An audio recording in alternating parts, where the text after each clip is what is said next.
Hello and thank you for joining me today to learn about bones of the chest and the pectoral girdle. So at the end of this video, you will be able to identify bones of the pectoral girdle, be able to correctly label the features of the scapula, and provide the number of vertebrae present in the cervical, thoracic, and lumbar regions.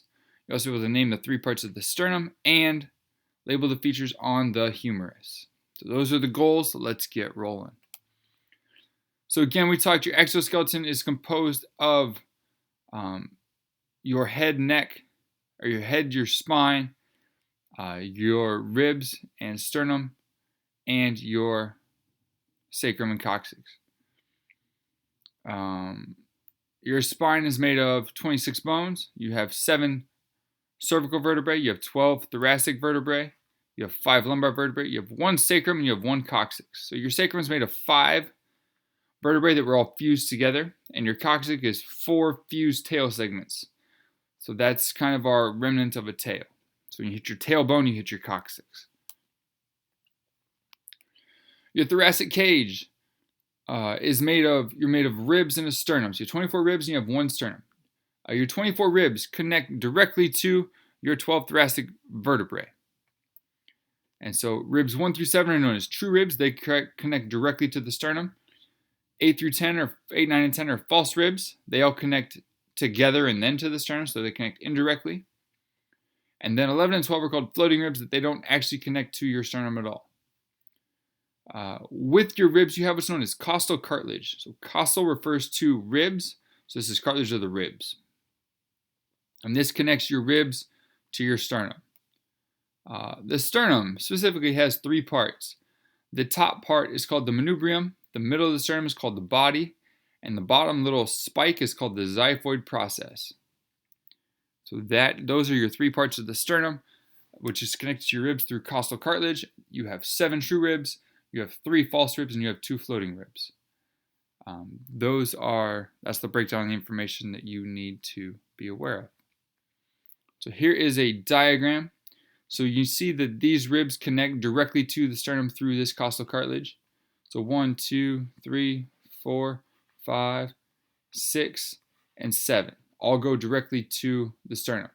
8, 9, and 10 all connect to the cartilage from number 7 and then go to the sternum. So they're called false ribs. They don't go directly to the sternum. And these last 2 down below here, you see they don't attach to anything. Those are your floating ribs.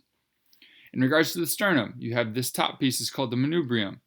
The middle section is called the body, and your little triangle down at the bottom is called your xiphoid process. So those are the 3 parts of your sternum. Again, here's another look at it. Again, manubrium, body, and xiphoid process.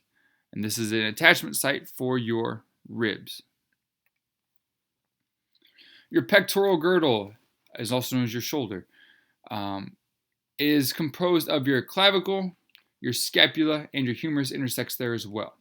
So your clavicle is an S-shaped bone, which forms an attachment site for the scapula and the pectoral muscles, and attaches medial to the medial side of the medial end of it attaches to the sternum.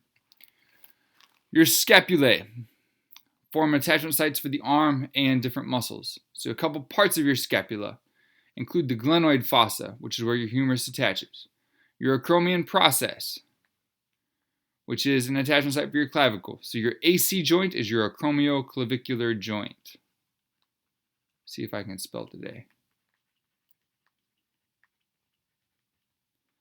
Your acromioclavicular joint, that's your AC joint. Someone says they separated these 2 bones. And that's your shoulder separation.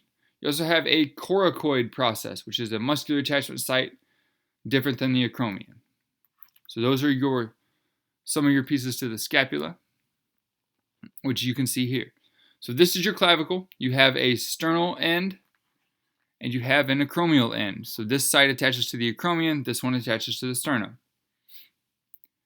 As far as your scapula itself goes, this is your acromion process, which sticks up and attaches to your clavicle. This piece down here is called your coracoid process, and this flat section here is called your glenoid fossa. Those are the 3 parts we've talked thus far. Here's an x-ray showing a shoulder separation. You can see a little bit of a gap there. And the last piece to come into your scapula is the humerus. Come into your shoulders is the humerus. So humerus is your upper arm, or proper arm in some cases, what people call it. Some different parts. One, your humerus has a head, which is the rounded piece at the top, fits into the glenoid fossa.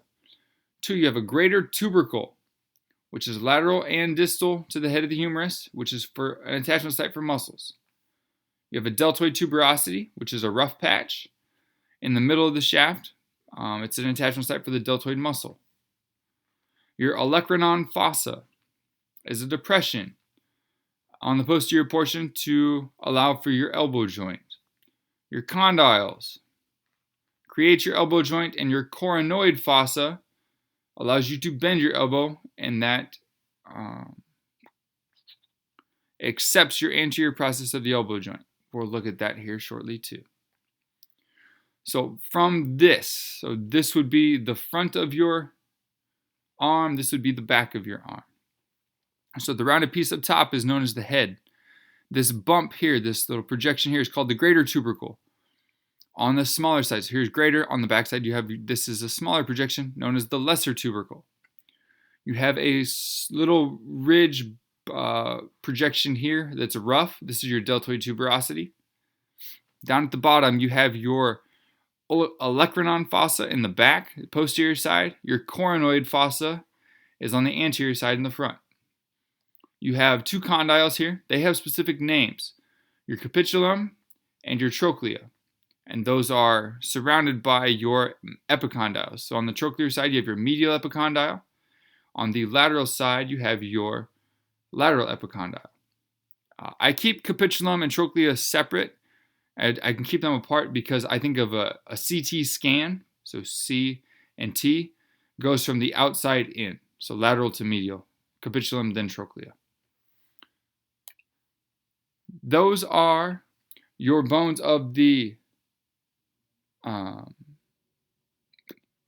your pectoral girdle. Make sure you review this information. Come ready to go tomorrow. We're looking at naming bones, and so if you can tell me the 3 bones of the pectoral girdle and then name the parts of your humerus, we'll be good to go. I look forward to seeing you again next time, and thank you for your time and attention today.